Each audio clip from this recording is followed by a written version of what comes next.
தொலைக்க ஆரம்பிச்சிட்டான். அவ்வளவுதான். அதான். Hello guys. Hi G's. இன்னைக்கான வீடியோ எக்ஸ்பெக்ட் பார்ட் 2. இன்னைக்கு நம்ம என்ன வீடியோ பார்க்க போறோம் அப்படின்னா, இதுக்கு முன்னாடி நாங்க எக்ஸ்பெக்டேஷன் சீரிஸ்னு ஒன்று ஸ்டார்ட் பண்ணியிருக்கோம். ஸோ அதுல வந்து இதுக்கு முன்னாடி பேசினது வந்து கேர்ள்ஸோட எக்ஸ்பெக்டேஷன் பத்தி நாங்க பேசியிருந்தோம். ஸோ இன்னைக்கு நாங்க பேச போறது பாலிடிக்ஸ் பத்தி பேச போறோம்.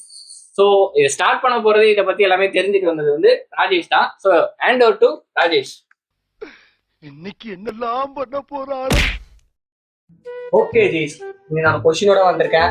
பாலிடிக்ஸ்னா என்ன? ஓகேங்களா, உங்களை பொறுத்த வரைக்கும் பாலிடிக்ஸ்னா என்ன? பாலிடிக்ஸ்னா என்ன பொறுத்த வரைக்கும் நம்ம வச்சு முதல குத்துறதுதான் பாலிடிக்ஸ்.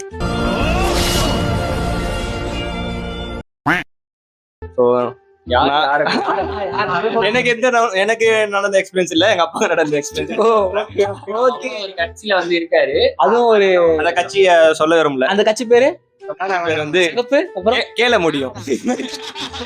அவ்வளோ பெரிய காமெடி இல்ல இது. ஓகே, நீங்க என்ன நினைக்கிறீங்க? நீங்க சொல்லுங்க. என்ன பொறுத்த வரைக்கும் பாலிடிக்ஸ்னா வந்து மக்கள் காசை ஆட்டைய போடுறது தான் பாலிடிக்ஸ். ஓகே, அவரோட கொஸ்டின். ஓகே, நீங்க என்ன நினைக்கிறீங்க? 5 வருஷம் பண்ண வேண்டியது 5 மாசத்துல பண்றது தான் பாலிடிக்ஸ்.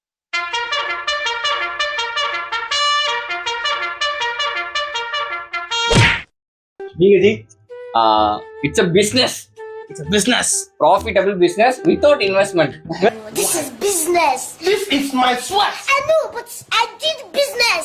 சரிங்க ஜி, இப்ப நம்ம என்ன எக்ஸ்பெக்ட் பண்றோம் இந்த பாலிடிக்ஸ்ல? ஓகேங்களா, அதான் இப்ப நம்ம என்னன்னு சொல்ல போறோம். நெக்ஸ்ட் 5 இயர்ஸ் யார் சிஎம்மா வந்தாலும் நாங்க என்ன எக்ஸ்பெக்ட் பண்றோம்? நாங்க 5 பேரும் அதை பத்தி தான் பேச போறோம். Start with Malathi. நீங்க சொல்லுங்க, நீங்க என்ன எக்ஸ்பெக்ட் பண்றீங்க? நான் என்ன எக்ஸ்பெக்ட் பண்றோம், எங்க 5 இயர்ஸ் சிஎம்மா வந்தா யார் வேணா வந்தாலும் நான் என்ன எக்ஸ்பெக்ட் பண்றேன்னா, எங்க ஏரியால இருக்க ஒரு பெரிய பிரச்சனை தெரியுமா? ஒரு நாள் மழை பெஞ்சாலுமே வந்து முட்டிக்கு மேல தண்ணி வந்துருது. அதுக்குதான் இப்போ போட்டு எல்லாம் ஒண்ணுமே வேலை செய்யல. யாரு எதுவுமே வேலை செய்யல. அந்த சைடு ஃபுல்லா ஸ்லைட் தான், ஃபுல்லா ஸ்லோப்பா இருக்கும், இறங்கும். அதுவும் முக்கியமா இந்த கொருக்கு பேட் தண்டையா பேட் எல்லாம் வச்சுக்கோங்களேன், எல்லாருமே மெஜாரிட்டி பீப்புள் கிரவுண்ட் ஃப்ளோர் தான் இருப்பாங்க. சோ ஒரு நாள் மழை பெஞ்சாலே வந்து அப்படிதான் நிலைமை இருக்கு. போட்டுதான் வந்தா அவன வழி இல்ல. சோ இது வந்து இதுக்கு இங்க சொல்ற வெஸ்ட் மாம்பலம் சைட்லயே அப்படிதான் இருக்கு. ஐயா, அங்களாச்சும் வந்து ஒரு நாள் மலைக்கு கண்டிப்பா வராது, இங்க ஒரு நாள் மலைக்கு வந்துருது. கம்பேரிட்டிவ்லி இந்த நார்த் மெட்ராஸ், சவுத் மெட்ராஸ் அந்த கம்பேரிசன் இருக்கக்கூடாது சொல்றேன். இப்ப ஒரு அடியா எல்லா இடத்துலயும் மேக்ஸிமம் அப்படிதான் இருக்குன்றேன். இப்ப நீ பள்ளிக்கரண சைடு போனாலும் அந்த சைடு, பள்ளிக்கரண சைடுல வந்து அங்க வந்து போறதுக்கு வழி இல்ல வச்சுக்கோங்களேன். இல்லையா, தண்ணி வந்து நம்ம கடையில எங்கன்னா தண்ணி இருக்கு, வால்ச்சேரிலே இருக்கு. அதான் சொல்றேன், இங்க நம்ம வந்து தண்ணி பிரச்சனை இருக்கு. அதுதான் இப்போ வந்து அந்த மழைநீர் ஏதோ ஒரு அதுதான் மாறணும்ன்றேன். எங்க இருக்கு பண்ணிட்டாங்கடா, அந்த வேலை இருக்கு. 5 வருஷம் பண்ணியிருந்தாருக்கானுங்க. நீங்க 5 வருஷத்துல எல்லாம் பண்ண மாட்டோம், 50 வருஷம். ஓகே ஜி, நீங்க என்ன எக்ஸ்பெக்ட் பண்றீங்கன்னா அதை மாறணும்னு நினைக்கிறீங்க? ஆமா, எனக்கு அது மாறியே ஆகணும். முக்கியமா மாறியே ஆகணும். இன்னொன்னு, எங்க ஏரியால அதிகமா கஞ்சா ஓட்டுறாங்க. அதையும் வந்து போற போலீஸ்க்கு ஆஸ்பத்திரி போயிடுறாங்க. எனக்கு நீங்க ஒரு கஞ்சா சொல்லும் போது இப்ப ஞாபகம் வந்தது. டீ கடையில இப்போ டீ குடிச்சிட்டு இருந்தால, ஃப்ரெண்டு பைக் எடுக்கிறான், மச்சான் பாத்துறான்னு சொல்ற பஸ் வருது, பாத்துறான்றேன். 2 பசங்க வந்து செம்ம இதுல இருக்காங்க, அந்த கஞ்சா அடிச்சுட்டு வராங்க. ப்ரோ தேங்க்ஸ் ப்ரோ சொல்லிட்டு போறான். எதுக்கா தேங்க்ஸ் சொல்லிட்டு போறான்? அவனுக்கு நான் வந்து சொல்லிட்டு நினைச்சிட்டு எங்க தேங்க்ஸ் சொல்லிட்டு போறான். பசங்களே அதுக்கு கஞ்சா அடிச்சு ரொம்ப டேஞ்சரா சொல்லிருக்கான். இதெல்லாம் எப்படி கவர்மெண்ட் மாத்த முடியும் நினைக்கிறீங்க? அப்புறம் வேற யாரும் ஓட்டு வேற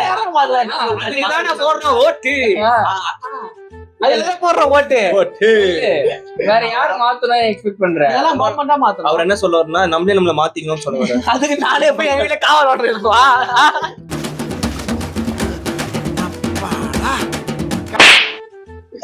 சரி, நீங்க எக்ஸ்பெக்ட் பண்ற? எனக்கா இந்த காசு ஒதுக்குறாங்கல்ல, அது ப்ராப்பரா என்னதான் நடக்குதுன்னு ஒரு சிஸ்டமேட்டிக்கா வந்து தெரிஞ்சா முடியும். நீ வந்து அதுக்கு ஒரு நுகர்வோர் சட்டம்னு ஒண்ணு ஒரு சிலது இருக்கு. அதுல வந்து நீ எழுதி போட்டனா எதுக்கு எவ்வளவு பட்ஜெட் ஒதுக்குறாங்க. சரி, ஒதுக்குறாங்க, எல்லாத்துலயும் ஒதுக்குறாங்க. எங்க போகுது? அதான் எங்க எவ்வளவு செலவு பண்ணாங்க, எங்க போகுது? அது மட்டும் தான் இந்த வரவு. அதான் வேணும் ஒரு வரவு செலவு. இதுக்கு இவ்வளவு போயிருக்கு, இந்த டே இவ்வளவு செலவு பண்ணிருக்கோம், அந்த மாதிரி இருக்கு. நீ வேணும்னு நினைச்சா அதுக்கு வந்து நீ போய் கேட்டு வாங்கலாம், அதுக்கான ரிசிப்ட் தருவாங்க. அது ஃபேக் ரிசிப்ட். இது வந்து மாறணும் மேபி எனக்கு அது வந்து சொல்றேன். இப்போ இவன் அதுவும் அதுவும் நான் என்ன யோசிக்கிறேன்னா வந்து இப்போ வந்து நிறைய விஷயம் கவர்மெண்டா நடக்கிற வந்து இதுவா டிஜிட்டலா இல்ல. மேபி கவர்மெண்ட் அப்ரூவல் நடந்தது எல்லாமே 100% டிஜிட்டல் பண்ணாங்கன்னா நல்லா உதவி. ஆனா பண்ண மாட்டானுங்க. அது இல்ல பண்ணல. இல்ல அது இல்லன்னு தெரியுமா கன்ஃபார்மா இல்ல. இப்போ இருக்கும். அதுக்காக பிறந்துருவாங்க. இல்ல. கவர்மெண்ட் வேலைக்காக pressure ஆயிடுச்சு. எங்க வீட்டு வேலையை நான் கொடுத்துறேன். ஆனா டிஜிட்டலா இல்ல. எல்லாமே ஃபார்ம்டா கொடுக்குறாங்க. நீ பிக் பண்ணிட்டு வாங்குறாங்க. அது யாராரோ சைட் போகணும்னு சொல்றாங்க. டிஜிட்டலா பண்ணலாம். ஒரு அப்ளிகேஷன் வெப்சைட் விட்டு டக்கு பண்ண சொன்னா அதெல்லாம் முடிஞ்சு அதெல்லாம் பண்ண மாட்டாங்க. இன்னும் டெவலப் பண்ணணும். டெவலப் பண்ற டெவலப்மெண்ட் கவர்மெண்ட் சைட்ல டெவலப்மெண்ட் இல்ல. இன்ஃப்ராஸ்ட்ரக்சர் என்ன நீங்க பண்ணாலும் உங்களுடைய அப்ளிகேஷன்ஸ்ல உங்களோட வெப்சைட்ஸ் நீங்க இன்னும் ஸ்ட்ராங்கா வைக்கல. ஸ்ட்ராங்கா வைக்கல. அதை மாத்தினா அவர் சொல்ற பாயிண்ட் கிளியர் ஆகும். இந்த எலெக்ஷன் அப்புறம் வந்து இன்னொன்னு நான் என்ன சொல்றேன்னா, இந்த 4 இயர்ஸ் நான் சொன்னேன்ல, 5 வருஷம் பண்ணதை வந்து 6 மாசத்துல பண்றது. அது 2 மாசத்துல பண்ணாதான் நீ ஓட்டு போடுவேன். அதான் அந்த 6 மாசம் பண்ணிடுறீங்க, பண்றதை கொஞ்சம் குவாலிட்டியா பண்ணா நல்லா இருக்கும். அது வந்து எனக்கு இப்போ ஒரு பிரிட்ஜ் ஒன்று கட்டானுங்க கொருகுப்பேட்டில், கட்டி ஒரு 3 வாரம் தான் ஆகுது. பேருந்து ஊயுது மேல இருந்து.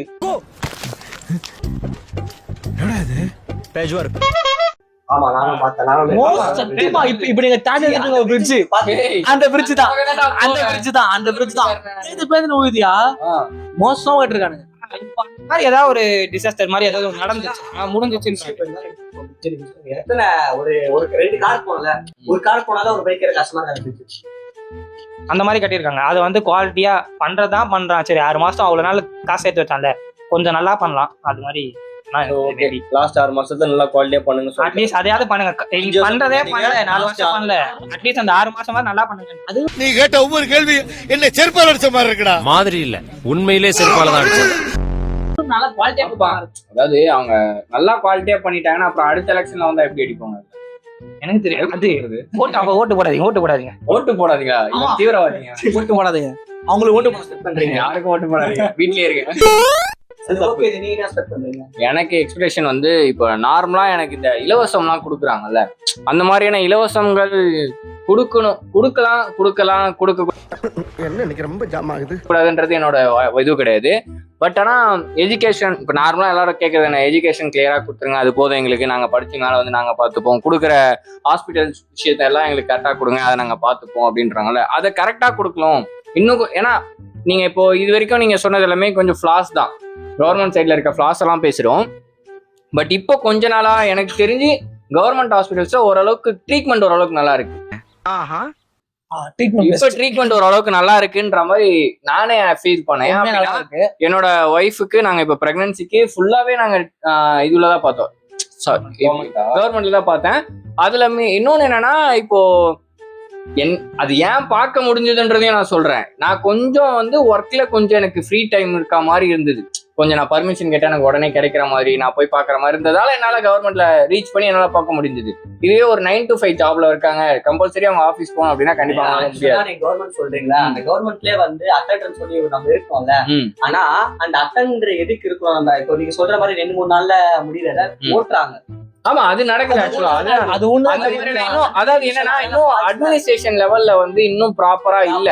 அதுவும் இருந்து இன்னும், ஏன்னா டாக்டர்ஸ்மே இன்னும் பற்றாக்குறை இருக்கு. ஆக்சுவலா டாக்டர்ஸ் எல்லா ஹாஸ்பிட்டல்ஸுமே பற்றாக்குறை தான். இப்ப நம்ம போறோம்னா ஒரு 100 பேர் கட்டிட்டே இருக்காங்க. ஹாஸ்பிட்டல்ஸ் நிறைய இருக்கு, ஆனா டாக்டர்ஸ் கிடையாது யாருமே. இப்ப ஆக்சுவலா இப்ப நம்ம போறோம் ஒரு ஹாஸ்பிட்டல்ல 100 பேர் இருக்காங்கன்னா பாக்குற டாக்டர் 2 பேர் தான் இருக்காங்க. இல்ல அதை மாத்திதான் ஆகணும். ஏன்னா ஆக்சுவலா அதுதான் சொல்ல வரேன். ஒரு சில விஷயங்கள் பண்றாங்க, இப்ப இது யார் பண்றாங்கன்றதா நமக்கு தேவையில்ல. பட் பண்ணிருக்காங்க, அதை ஒழுங்கா இன்னும் கொஞ்சம் ஸ்டடி பண்ணாங்க அப்படின்னா இன்னும் கொஞ்சம் நல்லா இருந்திருக்கும். பட் இன்னொன்னு, ஒரு சர்ஜரி பண்றதுக்கு ரொம்ப நாள் வெயிட் பண்ண வேண்டியதா இருக்கு. ஃபார் எக்ஸாம்பிள் எங்க அம்மா ஒரு ஹிஸ்டெக்டமி பண்ணோம், அதுக்கு வந்து 1 மாசம் நான் வெயிட் பண்ணேன் கவர்மெண்ட்ல. இதுவே நான் ஒரு பிரைவேட்ல போனோம்னா 1 to 2 days முடிச்சு பட் காசு செலவாகும். காசு செலவு பண்ண முடியலன்னா அங்க வரும். அதான் இப்ப நாங்க எக்ஸ்பெக்ட் பண்றது என்ன அப்படின்னா, எங்களுக்கான கரெக்டான மருத்துவத்தை நீங்க கொடுத்துருங்க, கரெக்டான கல்வியை கொடுத்துருங்க, அது போதும்.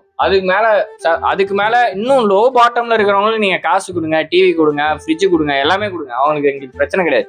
பட் எல்லாருக்குமே நிரந்தரமான ஒரு ஹாஸ்பிட்டல் வசதியோ கல்வியோ நீங்க ப்ராப்பரா கொடுங்க, அதுவே எங்களுக்கு அது போதும். அதுக்கு மேல இருக்கு எக்ஸ்பெக்ட் பண்றது வந்து ஒரு நல்ல கல்வி, நல்ல ட்ரீட்மெண்ட் கிடைச்சா போதும். ஒரு 5 பிரிட்ஜ் கட்டுறாங்க, அது எனக்கு பிரயோஜனமே இல்லடா. அது கட்டுற வரைக்கும் சுத்தின்னு போயின்னு இருக்கேன், அது கட்டினதுக்கு அப்புறம் எப்போ உழுவுன்ற பயத்துல போயின்னு இருக்கேன். ஒத்துக்கிட மனசு இல்லனாலும் அதான் நேசம். Okay, நீங்க சொல்லுங்க. எக்ஸ்பெக்ட் பண்றீங்க? நான் என்ன எக்ஸ்பெக்ட் பண்றேன்னா, நான் எக்ஸ்பெக்ட் பண்றது வந்து லா அண்ட் ஆர்டர் ப்ரோ. சட்டம் ஒழுங்கு இப்போ ரொம்ப ஒஸ்டா இருக்கு. நான் அதுவும் சட்டம் ஒழுங்கு சொல்ற அளவுக்கு ரொம்ப பெரிய ஆள்லாம் கிடையாது. போலீஸை பார்த்து கொஞ்சம் தப்பு பண்றாங்க, பயப்படணும். ஸோ அதை பயப்பட மாட்டுறாங்க. ஏன்னா பசங்க ரொம்ப ஈஸியா இந்த ட்ரக்ஸ் யூஸ் பண்ணிட்டு ஜாலியா சுத்தின்னு இருக்காங்க. ஸோ அந்த லா அண்ட் கொஞ்சம் எக்ஸ்ட்ரா பவர் கொடுத்தாங்கன்னா நல்லா இருக்கும்னு தோணுது. அவங்களுக்கு கொஞ்சம் சேஃப்டி ஃபர்ஸ்ட்லாம் அந்த அவங்களோட பேர் சொல்ல விரும்பல, போன பீரியட்ல வந்து சேஃப்டியா ஓகே ஃபீமேல்ஸுக்குன்னு ஒரு தனி பேட்ரோலே வச்சிருந்தாங்க. ஆமா, இப்ப ஆக்சுவலா கொஞ்ச நாளா வந்து அதை காணவே காணோம். பைக்ல வந்து இருப்பாங்க. நார்மலா நம்ம பீட் ஆபீசர்ஸ் வருவாங்க. ஆனா இப்பெல்லாம் எனக்கு தெரிஞ்ச ரொம்ப நாள் ஆச்சு அந்த பீட் ஆபீசர்ஸ் எல்லாம். ஃபர்ஸ்ட்லாம் அம்மா பேட்டர்ல ஒண்ணு இருந்தது. ஆமா, இப்ப அந்த பேட்டர்ல காணோம். அது வந்து ஒரு லேடிஸ்க்குன்னு தனியா ஒரு இது. சென்னையில இருக்கேன் நான் வந்து போன பீரியட் நான் யாருங்கெல்லாம் சொல்ல வரேன்னா இப்ப யாரு பீரியட்னு ஜெனரலா உங்களுக்கு தெரியும். பட் ஆனா நாங்க சொல்ல விரும்பல. போன பீரியட்ல வந்து இப்ப நார்மலா ஒரு ரெண்டு தெருவுல பைக்ல போறேன்னா கண்டிப்பா ஒரு பீட் ஆபீசரை நான் பார்ப்பேன். ஒரு அரை மணி நேரம் நான் பைக்ல சுத்துறேன்னா என்ன, நான் ஒரே தெருவுல சுத்துறேன்னா கண்டிப்பா அங்க யாராச்சும் ஒருத்தவங்களை கேட்பாங்க. இப்ப நான் பைக்ல போகும்போது கடைசி ஒரு 4-5 வருஷமா ஒரு பீட் ஆபீசர் கூட நான் பார்க்கவே இல்லை, நிஜமாவே பார்க்கல. நீங்க சொல்றது இருக்கும் சைக்காது. நாங்க நேற்று 2 பேர் ஒரு 3 ஹவுஸ் இப்போ யாரும் எதுவுமே கேட்கல, நாங்க பார்த்து ஜாலியா சுத்துறோம். இப்போ எலெக்ஷன் டைம்ல இப்ப எலெக்ஷன் நடக்கும் போது இப்பவே நாங்க ஜாலியா சுத்துறோம்னா இப்படி தப்பு பண்றோம் அப்படியே சுத்தி இருப்பான். ஸோ அதனால லா அண்ட் ஆர்டர் கொஞ்சம் ஸ்ட்ரிக்டா இருந்தா நல்லா இருக்கும்னு தோணுது. அதுல கொஞ்சம் ஃபோக்கஸ் பண்ணா, ஏன்னா நீங்க சொன்ன மருத்துவம் ரொம்ப பேசிக், கல்வி ரொம்ப பேசிக். ஆனா இது எல்லாத்துக்கும் பாதுகாப்பாக லா அண்ட் ஆர்டரை இம்ப்ரூவ் பண்ணா நல்லா இருக்கும்னு தோணுது. அதுதான் நான் எக்ஸ்பெக்ட் பண்றது எங்க ஏரியா பொறுத்த வரைக்கும். அதுதான் மெயின். நான் என்ன எக்ஸ்பெக்ட் பண்றேன்னா, இவர் சொன்ன மாதிரி ஃபர்ஸ்ட் பாயிண்ட் வந்து ஸ்கூல்ஸ் அண்ட் மெடிக்கல் சொன்னாரு. இன்னொன்னு எனக்கு பர்சனலாவும் சரி ரியலா தமிழ்நாட்டுல என்ன இல்லைன்னா வந்து அக்ரிகல்ச்சருக்கு ஃபெர்டிலைசேஷன் இல்ல, அந்த எடுக்கிற இது இல்ல. இன்னொன்னு வந்து நீங்க டீலர்ஷிப்பா வந்து ஒரு பிக்சர் பிரைஸ் கொடுக்க மாட்டீங்க. கவர்மெண்டா வந்து தக்காளிக்கு 1 கிலோ நீங்க விளைக்கிறீங்கன்னா இவ்வளவு பிரைஸ்க்கா கொடுக்கணும் சொல்லி பிக்ஸ் பண்ணுங்க. அப்படி பண்ணா கவர்மெண்ட்டுக்கும் லாஸ் இல்ல, பையருக்கும் லாஸ் இல்ல, செல்லருக்கும் லாஸ் இல்ல. இந்த பையனுக்குள்ளே என்னவோ இருந்திருக்கு பாரு. நீங்க ஃபார்மர்ஸ்க்கு லாஸ் கிடையாது. ஆமா, ஃபார்மருக்கு லாஸ் இல்ல. இப்ப நீங்க அப்படி பண்ணாம எவன் வேணா வரலாம், எவன் வேணா ஒரு வித்துலாம் சொல்லி ஒரு லாவே இல்லாம அதை பத்தி சும்மா இருக்கு. அப்படி இருக்கிறதுனால வந்து நிறைய லாஸ் ஆகுது. நிறைய பேர் வந்து விட்டுலாம் நினைக்கிறாங்க, விவசாயிங்க விட்டுலாம் நினைக்கிறாங்க. அவங்க நீங்க பாத்தீங்கன்னா இப்ப நம்ம சிட்டிஸ்ல இருக்கோம், வில்லேஜ்ல நிறைய பேர் வேற வேலைக்கு சிட்டிஸ்ல வராங்க. இதனால நீங்க கரெக்டா பார்க்க மாட்டீங்கன்றதுதான் நான் என்ன சொல்ல வரேன், கரெக்டான ஃபெசிலிட்டேஷன். அதுக்கு அவங்க வந்து ஸ்டோர் பண்ண ஸ்டோரேஜ் வேணும் கரெக்டா. ஃபர்ஸ்ட் அது ரொம்ப பெரிய இஷ்யூவா போகுது. ஓகேங்களா, அந்த ஸ்டோரேஜ் கிளியரா ஸ்டோர் பண்ண முடியல. இன்னொன்னு வந்து அந்த ஸ்டோர் பண்றத விற்கிறதுக்கு நீங்க ஹெல்ப் பண்ணுங்க. யாரோ ஒரு செல்லர் வந்து அவன் ஒரு குறிப்பிட்ட ரேட் சொல்றான், அந்த ரேட்ல தான் நான் விற்க முடியும்னு சொல்லி அப்படி இல்லாம நீங்க ஒரு ரேட் சொல்லுங்க. உங்களுக்கே தெரியும் ஒரு கிலோ தக்காளி எவ்வளவு விற்கலாம்னு சொல்லி, எவ்வளவு விற்றா இவருக்கு லாபம் வரும் தெரியும். அந்த ஒரு ரேட்டை பிக்ஸ் பண்ணி நீங்க நடுவாளா இருங்க. யாரோ ஒரு ரேட்டோ கவர்மெண்ட் இருங்க நான் சொல்லுவேன். புரோக்கர் பண்றதுக்குள்ள நீங்க பண்ணுங்கன்னு சொல்றேன். ஏன்னா ஆக்சுவலா ஃபார்மிங் கம்பல்சரி நம்ம தேவை. அதெல்லாம் பிசினஸ் பண்ணலாம். நீங்க சொல்ற பிசினஸ் பண்றதுக்கு இதை கவர்மெண்ட் ஒரு பிசினஸா பண்ணுங்க. ஆவின் பண்றீங்களா அதே மாதிரி பண்ணுங்க நான் சொல்லுவாரு. அதான் நான் நினைக்கிறோம். நிறைய எக்ஸ்பெக்ட் பண்றோம். நிறைய பேர் வாக்குறுதிகள் கொடுக்கறதெல்லாம் பாக்குறோம்.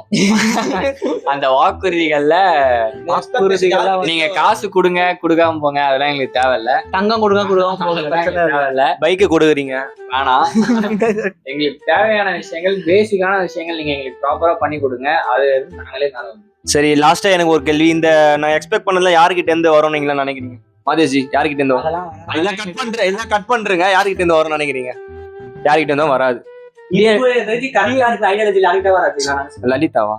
இப்ப கரெக்டா ஒரு ஐடியாலஜி சொல்றாங்க, இது பண்றேன்னு சொல்லி டிஎம்கே இருக்கட்டும், டிஎம்கே இருக்கட்டும், டிவிகே இருக்கட்டும், பிஜேபி, இன்னொன்னு என்டிக்கு யாருங்கெல்லாம் இப்ப நான் சொன்ன பண்ண மாட்டாங்க. ஐயா இப்ப வரைக்கும் ஆண்டவங்க யாரும் பண்ணல. அதனால ஒரு சேஞ்ச் வேணும். இப்போ காமெடி வேண்டாம், நான் சொல்லிட்டேன். நானு காமெடி பண்ணாத. இப்ப எப்படி சிஎஸ்கே மும்பை ஜெயிச்சுன்னு இருக்குது, சில பேருக்கு பிடிக்கல, புது டீம் வந்து நினைக்கிறாங்களோ அதே மாதிரி தான் இப்போ டிஎம்கே ஏடிஎம்கே என்ன சொல்ல திடீர்னு ஜெயிச்சாங்களோ அந்த மாதிரி திடீர்னு ஒருத்தர் ஜெயிச்சாருன்னா சந்தோஷமா ஒருத்தர் புதுசா ஜெயிச்சாருன்னா நாட்டுக்கோ தமிழ்நாட்டு மக்களுக்கோ ரொம்ப சந்தோஷமா இருக்கும். இது எடிட்ல போயிடும். ஓகே ஜீஸ், நாங்களே வந்து ஒருத்தர் ஒரு பாயிண்ட் நல்ல விதமா சொல்லிட்டு போக நினைக்கிறேன். நீங்க என்ன எக்ஸ்பெக்ட் பண்றீங்க, உங்களோட பாயிண்ட் ஆஃப் வியூ என்ன, நீங்க என்ன நினைக்கிறீங்கன்னு சொல்லி கமெண்ட்ல சொல்லுங்க. இது முடிவில்லை, தொடக்கம். வணக்கம். எத்தனை காலந்தான் ஏமாற்றுவார் இந்த நாட்டிலே.